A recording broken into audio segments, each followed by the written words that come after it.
Some injury situations going into the weekend. Okay. Let's see where to start. Let's start with, Hunter Stovall played last night. Took a fastball off the hand Sunday. There were no breaks in it, just really bruised and swollen. Really gave us a gritty, gutsy effort last night. He played shortstop last night and could not swing the bat. He actually gave 3 or 4 swings last night. He hardly took BP, didn't do anything all day. He could squeeze his hand enough to catch, but couldn't hit, so he hit ninth again last night. Tried not to have him swing, but we got through the game with him being out there.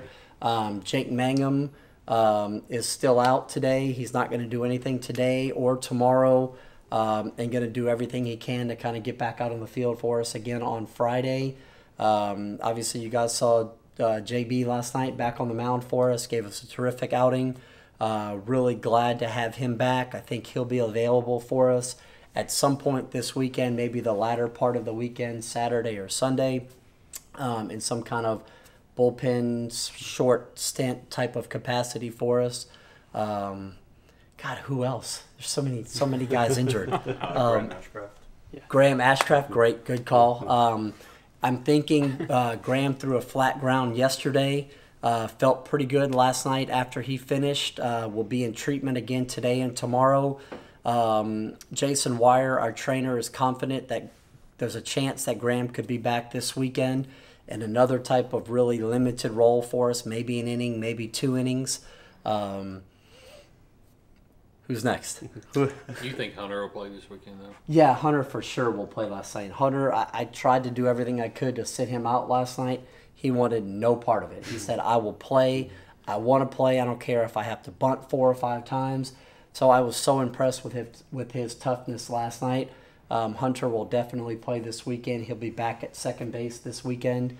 And I think his hand should continue to get better each day. Which wrist is it on Jake? Jake, it's his left. Okay. It's his left wrist. He wasn't wearing anything last night post-game. No, so. It's not casted. There's just a splint that he wears on it during the day. I think it's mostly for compression, just to try to get the swelling out of there. And guys, to be honest with you, I think had last night been a SEC ball game, I think had we played South Carolina last night, I think you would have seen Jake Mangum in the lineup in some capacity. He might have been also one of the guys that had to bunt 4 times for us last night. But I know how tough he is and how much he wants to play.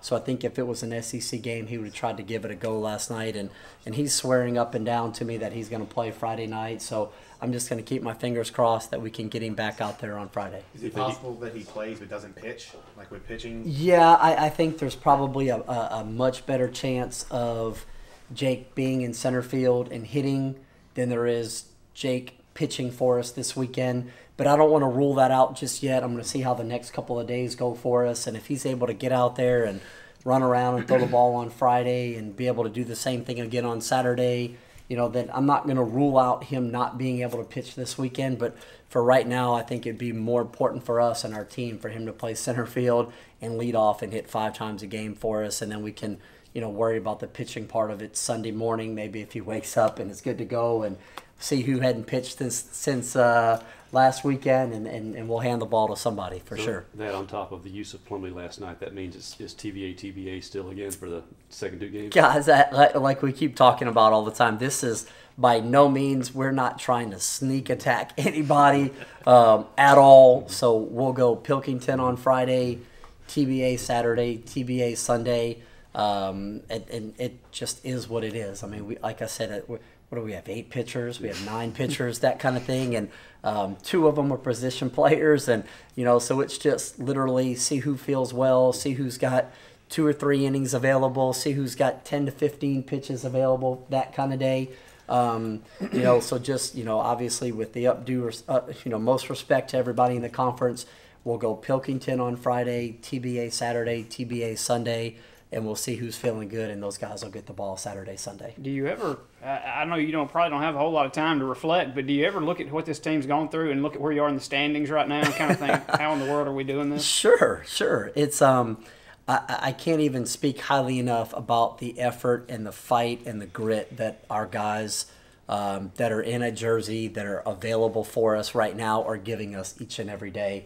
I've been so proud of this team they don't take no for an answer. They just keep coming back and they keep coming back, and there's so much pride that our guys are playing with right now as a position player group and as a pitching staff that it's a lot of fun to come to the ballpark every day and watch our guys compete, because it's not teams all over the league have these meetings on Wednesday and Thursday about setting a 27-man travel roster. Well, we're taking right now whoever is available, and that's like 23, maybe 24 guys. So I can't even begin to tell you how pumped up and how excited I am that our guys are doing what they're doing. It's really neat to watch, and our guys are competing and fighting so hard. It's they're more and more impressive each and every day. Since that 0-3 start, you guys have won like that's 8 of 9 SEC games. You mentioned the scrapping and the clawing. Has there been anything? One factor you can point to them getting it back? Has it just been a matter of a clutch hit here or there more so? Yeah, I just think it's a never say die attitude, and it really is a, pride and passion that these guys play with each and every day. And I think they really embrace the tradition and the past of this program. And listen, guys, this is what it is. We've got 23 guys in a jersey today. And we're going to bring 23 to Ole Miss, and we're going to bring 23 or 24 to South Carolina. And it doesn't matter who shows up every day. Our guys don't want to lose. And they represent this university so well, and they represent this baseball program so well that they want to do everything in their power to win and continue to carry the torch into the future for all the great things that this program has done. And we've got a tremendous group of leaders on this team. And those leaders are Josh Lovelady, they're Brent Rooker, they're Ryan Gridley. There are real leaders here that just fight and fight and fight every single day and just are constantly pushing our guys to achieve. And, so what if we're down early in the ball game? We're going to play 9 full innings. We're going to keep fighting. We're going to keep throwing punches. We're going to do all the things we have to do each and every day to win the ball game. And our guys have done that. And like I just keep saying, it's really cool to watch. It's really cool to see our guys fight. How would Andy Cannizaro, the scout, evaluate what Brent Rooker's done over the last Man, year? that's an awesome question. And I've been talking to so many scouts lately. And I think it's probably one of the most legit right-handed power bats in the draft this year. And before, I think it was kind of power over hit, where it was a lot of pull side, left field only type of guy in the past. But now, the hit ability for Brent has really taken off, and he's using the whole field. He's recognizing spin better than he ever has, and he just keeps getting better and better. So he's not just this pigeonhole power guy.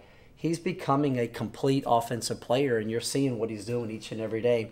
He's able to catch up to real velocity. He's turning around 95, 96, 97 mile-an-hour fastballs into the left field bleachers. He's hitting the ball out of the park to the right field, right center field, dead center. He's pulling breaking balls down the left field line. He's shooting breaking balls inside the first base bag for doubles and triples. In my opinion, I would feel like he's turned himself into one of the most complete offensive players and one of the most complete hitters in the draft this year. When he's not in the batter's box, he's played a few different positions, DH first, right field, Right. I think. Scouts that you talked to, have Sure. they projected him? I think what he's done is he's made himself defensively into a real asset for a team on the defensive side. I think he's done a tremendous job at first base. I think with more work and more development and more time, I think he could be a very serviceable to average first baseman in terms of a major league evaluation type of thing. And then I also think, he's a first baseman / left field profile at the big league level. He's going to defend it well. He's going to be able to, he throws well enough. He's going to hit the cutoff guy. He's going to throw to the right bases all the time. So I would turn him in as a first base / left fielder, right-handed bat, and tell my boss that this is the biggest and one of the most powerful bats in the country. It's real right-handed power, and everybody's always looking for power. The funny thing about winning games is that you actually need your closer to save the games after. So how hard is that to be managing his workload lately? Yeah, it's tough. And last night I was a little frustrated that we had to go to Spencer Price to win that ball game, and I was hoping we could have some other guys that would be able to finish that ball game out last night, but unfortunately it didn't happen. it doesn't mean I think any less of the guys that couldn't get the job done last night. Those guys are going to be right back out on the mound this weekend. So, listen, baseball is a funny game. Sometimes you come in there and fill up the strike zone and on top of the world, and some days you do everything the same way you did it previously and can't throw it over the plate. Some days you show up to the park and you're the best hitter in the country, and the next day you show up and you feel like you should be hitting on the other side of the plate. You feel so uncomfortable in the box sometimes. So, Spencer has been outstanding every single time we've given him the ball this year. What I'm trying to do is limit his pitch count. He has 11 saves this year, which is leading the SEC, but he really doesn't have that many innings pitched. He's really not throwing that many pitches in each outing. I love using him, and in a perfect world, if we could plan it, we could get Riley Self the ball in the 7th or 8th inning and have him pitch into the 9th inning and have Spencer Price come in for the last 2 outs of the ball game. The most I want him to throw is 3 outs. Last night he got 4 outs for us, but his pitch count was really low. He got the first guy out on 2 pitches and had a really quick 9th inning. So he's been tremendous, and he's a real weapon and asset for us in the 9th inning. What would be too high of a pitch count for him? I think Spencer's certainly capable of giving us 2 innings. If we could keep him under 30 pitches and a 2-inning save, that would be tremendous. I don't want to go any more than 20 to 25 pitches with him just because we're going to need him to bounce back at some point the rest of the weekend. I think Spencer could stretch himself out and give us multiple innings, but then if you have to do that, then you're really only going to be able to use him one time in a given weekend. So Spencer's a guy, he is a bulldog, he is a competitor, he will fight you on the mound, he's not going to give in, he could come in and land that slider at will. He's got tremendous feel for that breaking ball. It has a lot of confidence on the mound.